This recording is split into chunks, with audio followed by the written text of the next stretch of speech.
بسم اللہ الرحمن الرحیم، السلام علیکم۔ اچھا، آج کی ویڈیو میں ہم نے 4 باتوں پر بات کرنی ہے، 4 پوائنٹس پر بات کرنی ہے۔ پہلا یہ کہ 16ویں قومی اسمبلی کا اجلاس چور چور کے نعروں سے ہوا ہے۔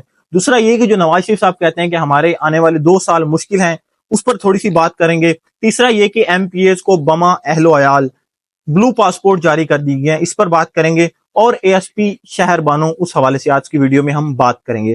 پہلا یہ کہ 16ویں قومی اسمبلی کا اجلاس چور چور کے نعروں سے آغاز ہو چکا ہے۔ اب یہاں 2 باتیں ہیں۔ 16ویں قومی اسمبلی میں 302 اراکین نے حلف اٹھایا ہے۔ کرائم کی دنیا میں 302 ڈیجٹ ایسا منحوس ڈیجٹ سمجھا جاتا ہے، یہ جو قتل کی واردات ہوتے ہیں ان پر 302 لگتا ہے، اور لوگ کہتے ہیں کہ اگر آپ 302 جو ہندسے ہیں وہ کسی سبز درخت پر لکھیں گے تو وہ بھی مرجھا جائے گا۔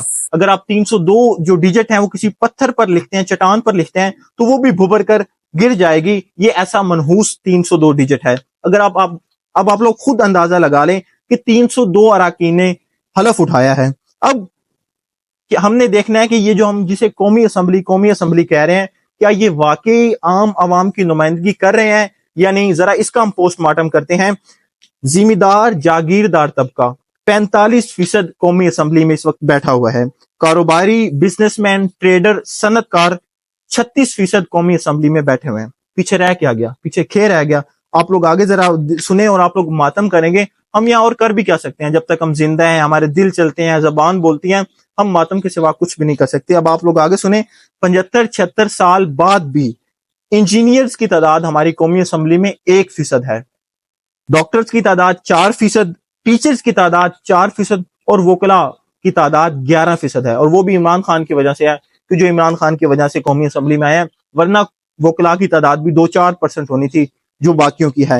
اور جسے یہ تم لوگ قومی اسمبلی کہہ رہے ہیں، تمہاری قومی اسمبلی ہے، تم ہی کو مبارک۔ کیسی قومی اسمبلی؟ جہاں وڈیرے کمیوں کی نمائندگی کرتے ہیں اور جہاں صنعت کار مزدوروں کی نمائندگی کرتے ہیں، یہ تمہاری قومی اسمبلی اور تم ہی کو مبارک۔ دوسرا، نواز شریف صاحب نے کہا ہے کہ ہمارے جو آنے والے 2 سال ہیں وہ مشکل ہیں اور آگے ہم تھوڑی بہتری کے جانب جا رہے ہیں۔ یا مجھے ایک اور لطیفہ یاد آ جاتا ہے، ایک بات یاد آ جاتی ہے کہ ایک شخص جاتا ہے ایک نجومی کے پاس، وہ اس کو اپنا ہاتھ دکھاتا ہے کہ یہ دیکھیں میرا ہاتھ، میرے آگے آنے والا سال کیسا ہے۔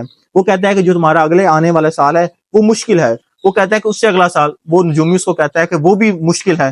وہ کہتا ہے کہ تیسرا سال آنے والا وہ کیسا ہوگا؟ وہ نجومی کہتا ہے کہ وہ قدرے بہتر ہوگا۔ وہ کہتا ہے کیسے؟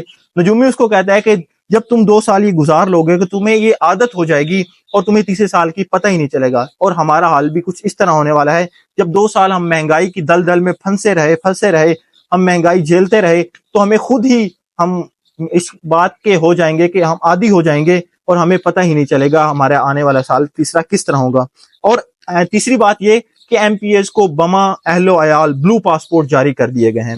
یہ جو قومی اسمبلی میں اس وقت ایم پی ایز بیٹھے ہیں جو فارم 47 کی پیداوار ہے، اور ان کو بلو پاسپورٹ جاری کر دیے گئے ہیں، جس پر وہ 46 ممالک کے پہ جا سکتے ہیں بما اہل و عیال، اپنی فیملی کے سمیت 46 ملکوں میں جا سکتے ہیں اس بلو پاسپورٹ کے ذریعے۔ اب آپ لوگ اندازہ لگا لیں کہ ہم عام عوام کہاں پر کھڑے ہیں۔ ہم الیکشن سے پہلے جہاں تھے اور اب دیکھ لیں، اپنا کمپیریزن کر لیں کہ ہم نے الیکشن میں کیا کیا۔ ہم نے الیکشن میں انہی ایم پی ایز کے آگے پیچھے دوڑتے رہے ہیں، ان کے نعرے لگائے ہیں، ان کی گاڑیوں کے دروازے کھول کر ان کے ساتھ ساتھ فوٹو بنواتے رہے ہیں، اور وہ ایم پی ایز تب کہاں تھے اور اب کہاں ہیں؟ وہ اب قومی اسمبلی میں بیٹھ کر بلو پاسپورٹ لے کر 46 ملکوں میں اپنے فیملی کے ساتھ جا سکتے ہیں، اور ہم کیا کر رہے ہیں؟ ہم وہیں کے وہیں کھڑے ہوئے ہیں جہاں ہم الیکشن سے پہلے تھے، اور الیکشن میں ہم نے ان کے اوپر نیچے ہو کر ہم وہیں کے وہیں رہ گئے ہیں۔ اب آپ لوگ خود اندازہ لگا لیں۔ اور لاسٹ بات، اے ایس پی شہر بانو، ان کو army chief general Asim Munir نے ان کی بہادری کی تعریف کی ہے، اور وزیر اعلیٰ پنجاب مریم نواز کا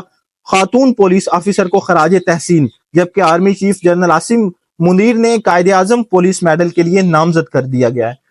میں اگر اپنا پوائنٹ آف ویو دوں تو اس کو جتنا مرضی بڑا پرائز دے دیا جائے، جتنا بڑا سے بڑا مرضی اس کو میڈل دے دیا جائے، وہ اس سے کم ہے، کیونکہ اس عورت نے، اس خاتون نے جتنی بہادری سے ان گنڈا گردوں یا ان جاہل لوگوں کے درمیان سے اس خاتون کو بحفاظت نکالا، اس کی جتنی تعریف کی جائے کم ہے۔ اللہ حافظ۔